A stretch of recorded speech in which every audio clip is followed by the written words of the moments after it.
कल भाजपा के कुछ नेताओं ने कहा कि केजरीवाल आतंकवादी है।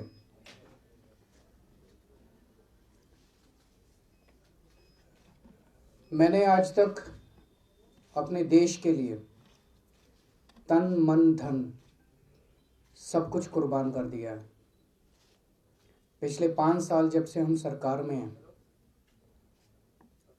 दिल्ली के एक एक बच्चे को मैंने अपना खुद का बच्चा मान के उसके लिए अच्छी शिक्षा का इंतजाम किया।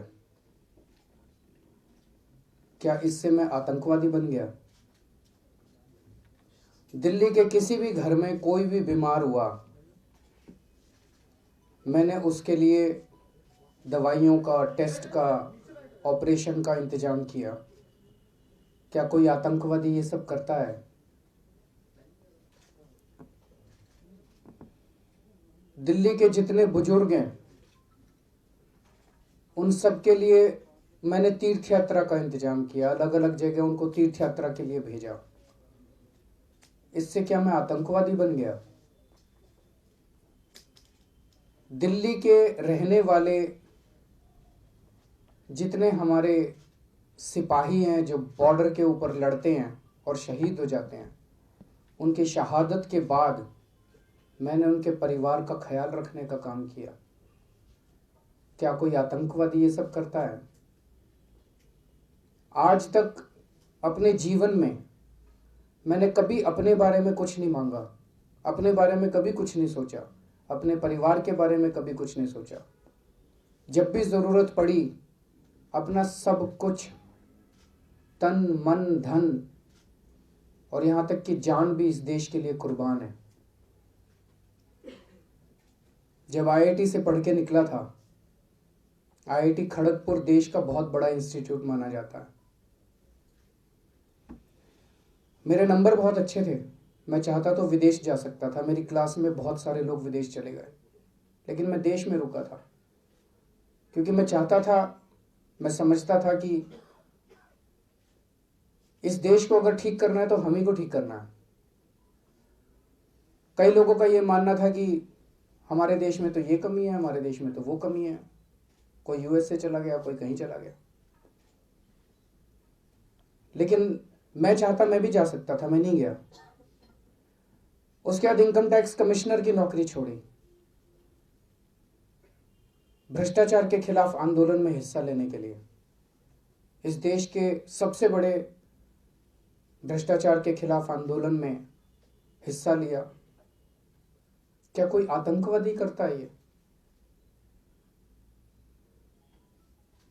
देश के बहुत बड़े बड़े, बहुत शक्तिशाली लोगों के भ्रष्टाचार को मैंने उजागर किया, जिसका काफी खामियाजा भुगतना पड़ा मुझे। कितने केस हुए मेरे ऊपर। कभी आतंकवादी ये सब करता है?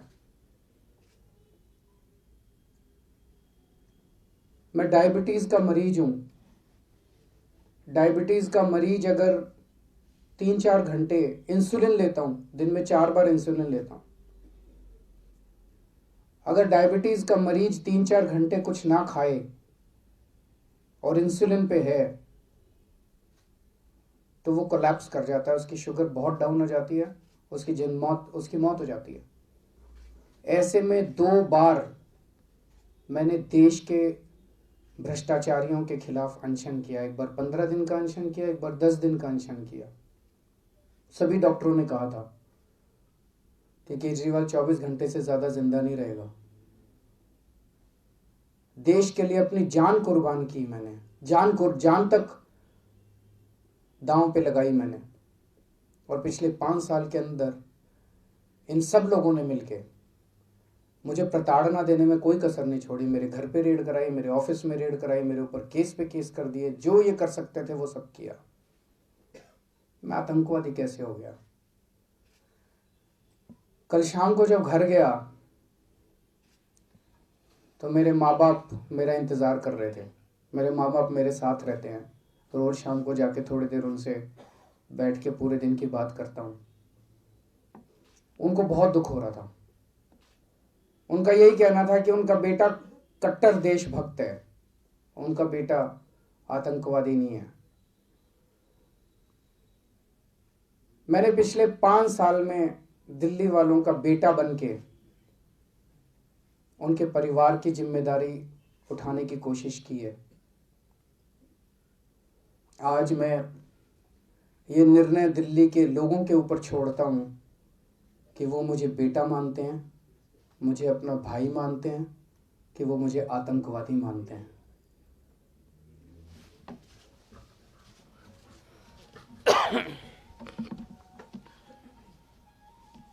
भाजपा के नेताओं के इस बयान से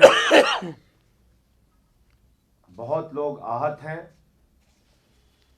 और इस पूरे मामले पर चुनाव आयोग को सख्ती से निपटना चाहिए। ये दिल्ली के उन 2 करोड़ लोगों का अपमान है जिनके लिए उनका बेटा बनके अरविंद केजरीवाल जी ने पिछले 5 वर्षों में उनकी सेवा की है। आज ऐसे व्यक्ति को भाजपा वाले आतंकवादी कह रहे हैं। इस पूरे प्रकरण को लेके, इस पूरे विषय को लेके मैं और पंकज गुप्ता जी चुनाव आयोग जा रहे हैं, सीईसी महोदय से मुलाकात करने, उनसे शिकायत करने के लिए।